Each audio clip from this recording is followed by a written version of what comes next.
now Optus.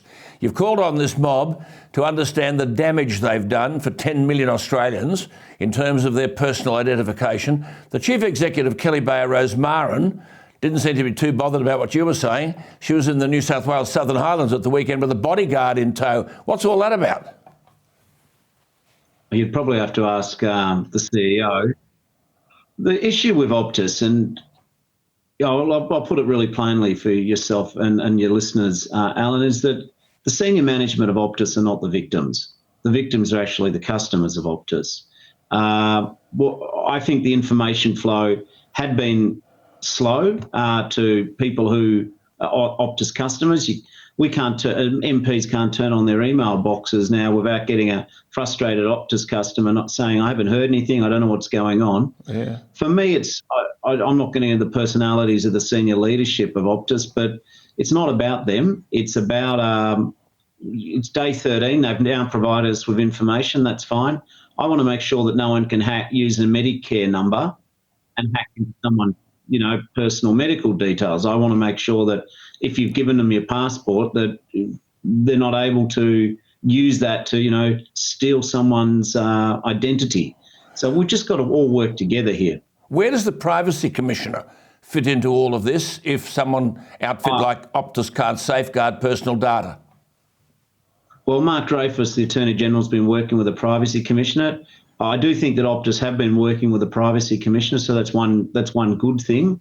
So I think the AFP have, obviously investigating this matter. They've set up a task force, Operation Hurricane, to identify who's broken the law and given so many millions of Australians uncertainty. I think there's some bigger questions here as well beyond trying to triage the problem. It is when big corporations get people's ID, to get their 100 points to access their service, for example, how long should they be allowed to keep that data after the purpose for which it was given? Good point. Has expired? And once you're an ex-customer of these businesses, wouldn't that automatically say to the business they're not allowed to use that data? And so I think that conversation is now happening. The Europeans have got, I think, better protections than we have here in Australia for people's privacy. These are all propositions that are going to have to unfold now. I think this Optus debacle is it's a wake-up call. The Privacy Commissioner has said, though, that she's limited in terms of penalty, civil penalty, to $2.1 million. Now, the Singapore owners of Optus won't even worry about $2.1 million. Is that penalty enough?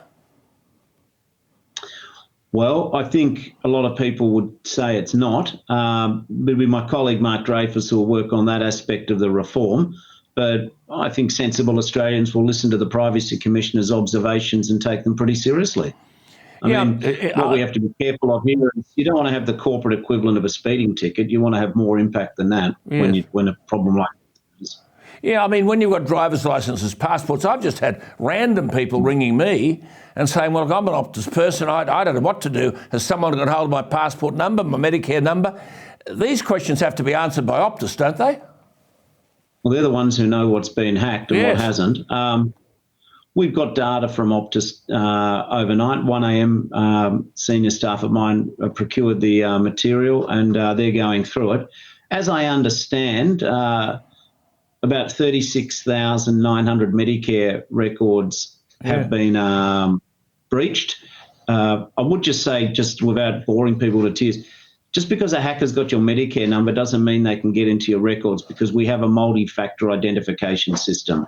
But we still want to know if anyone's accessing the numbers. The other thing for anyone, if Optus notifies you that you're one of the people whose material has been breached, they can contact Medicare and we will replace their card and they'll get a different number or a variation of a different number, and that can happen within 3 to 4 weeks. Yeah, these reassurances, Minister, are very important.